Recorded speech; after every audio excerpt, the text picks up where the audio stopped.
आणि आपली स्वाभाविक आकांक्षा ही आहे. परंतु विश्वाला गुरुची आवश्यकता आहे का?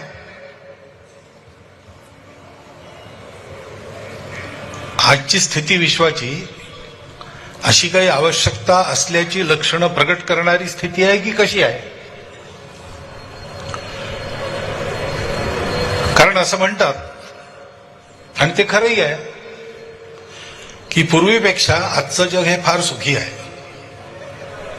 भौतिक दृष्टीने हे खरं आहे. कितीतरी सोयी सुविधा आहेत.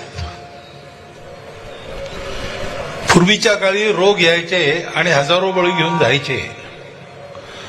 त्या रोगांची आता ओळख सुद्धा राहिली नाही, इतका नायनाट त्यांचा झालेला आहे. तंत्रज्ञान इतकं मोठं झालेलं आहे की शस्त्रक्रिया करून किंवा नॅनो कंपाऊंड्स वापरून चांगले असाध्य रोग सुद्धा दुरुस्त करण्याची सोय होते आहे. जगाचा संबंध एकमेकांशी वाढला आहे. त्याच्यामुळे ठिकठिकाणच्या परंपरा, संस्कृती यांचं खूप आदान प्रदान सुरू आहे. विचाराने सुद्धा जग समृद्ध होत आहे. आणि भौतिक सुखसुविधा कितीतरी वाढलेल्या आहेत. उन्हाळा असला तरी एअर कंडिशनर आहे, हिवाळा असला तरी हीटर आहे. पूर्वी जासूस पाठवून पत्र जायची, 15-15 दिवसांनी मिळायची, 2-2 महिने लागायचे वर्तमान कळायला. आज एका क्लिकवर जगातली सगळी माहिती तुमच्यासाठी हजर आहे. इथून तिथे जायला सुद्धा वेळ लागत नाही.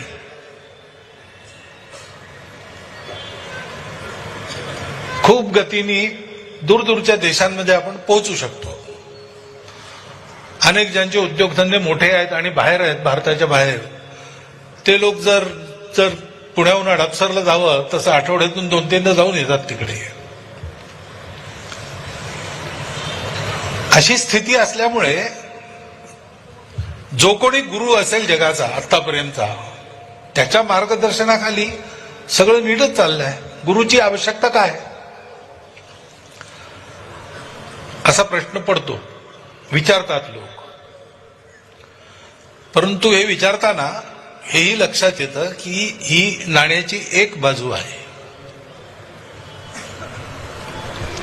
सुखसुविधा वाढलेल्या आहेत, विज्ञान खूप पुढे गेलेलं आहे, टेक्नॉलॉजी आलेली आहे.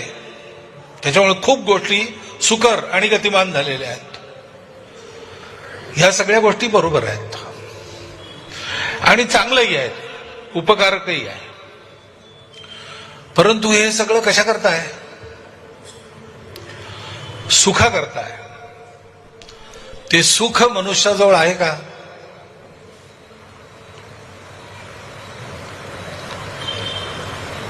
चांगले पक्के रस्ते झाले, पण लोकांचं घरोघरी जाणं थांबलं. फार लवकर इथून तिथे जाता येतं, पण मनातली अंतरं इतकी वाढली की ती पूर्ण करताच येत नाहीत. सोयी सुविधा वाढल्या पण शांती नाही. कोणी उठतं बंदूक घेऊन, कुठे जाऊन गोळीबार करतो आणि कुणालाही मारतो. अशा घटना घडायला लागल्या. घटस्फोटाचं प्रमाण वाढलं, कुटुंब तुटायला लागली, मनशांती नाहीशी झाली. तुमच्या आमच्या व्यक्तिगत आणि कौटुंबिक जीवनात हे अनुभव जगभर, विशेषतः भारताच्या बाहेर जास्त प्रमाणात हे येतात. त्यांची वृत्त आपण वाचतो. आणि मानव समाज या पातळीवर जरी विचार केला तरी इतकं सगळं झालं, पण युद्ध तर थांबत नाही, कुठे ना कुठे चालूच असतं. आपसात लढून एकमेकांच्या कत्तली करण्याचा उद्योग हा कट्टरपणाविषयी, कट्टरपणापोटी चालूच असतो. तो कट्टरपणा काही गेलेला नाहीये, आपसातली तेढ गेलेली नाहीये. आणि ज्याच्या आधाराने पृथ्वीवर जगायचं ते पर्यावरण त्याचा ऱ्हास होत चाललाय. अन्न विषमुक्त झालं, विषयुक्त झालं, जमीन विषयुक्त झाली, पाणी विषयुक्त झालं, हवाई विषारी झाली.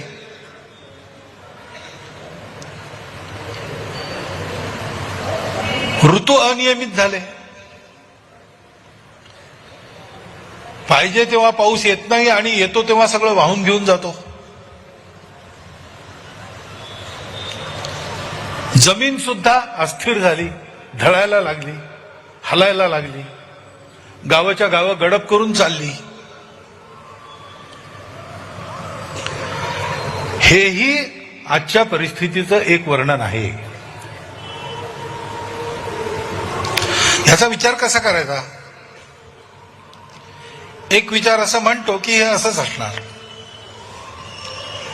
जगामध्ये सदा सर्वदा सगळे सुखी होऊ शकत नाही, म्हणून सुख द्यायचं सगळ्यांना अशी आकांक्षा घेऊन जे बोलतात तेही सांगतात की maximum good of maximum people, एवढंच शक्य आहे. पण तेही दिसत नाही. 4% लोकसंख्या आहे, ती जगातले 80% संसाधन वापरून जाते आणि ती वापरायला मिळावीत म्हणून उर्वरित लोकांवर आपलं वर्चस्व कायम राहावं याच्याकरता काय वाटेल ते करते.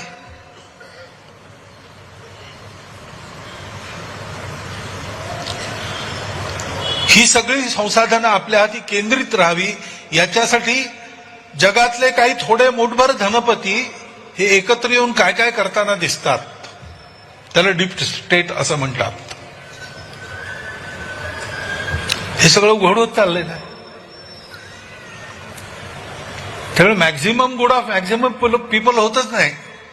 All the good for few people असं होत आहे. आणि हे नको आहे कोणाला. बोलताना सगळं हेच म्हणतात. प्रामाणिकपणाने असा विचार करूनही बोलणारे खूप आहेत, पण हे होत मात्र नाही. कारण हे मानून जीवनाची रचना झाली आहे. गेली 2000 वर्ष ती चालू आहे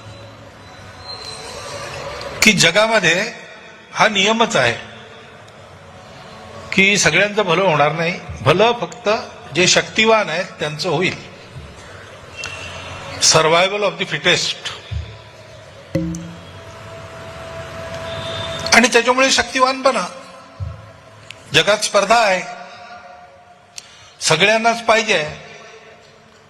आणि पाहिजे आहे म्हणजे काही मला मिळावं, सगळ्यांमधला वाटा मलाही मिळावा असं नाही आहे. मला पाहिजे आणि मलाच पाहिजे, आणि मला पाहिजे तेवढं मिळाल्यानंतर उरलेल्या जगाचं काय होईल ते हो.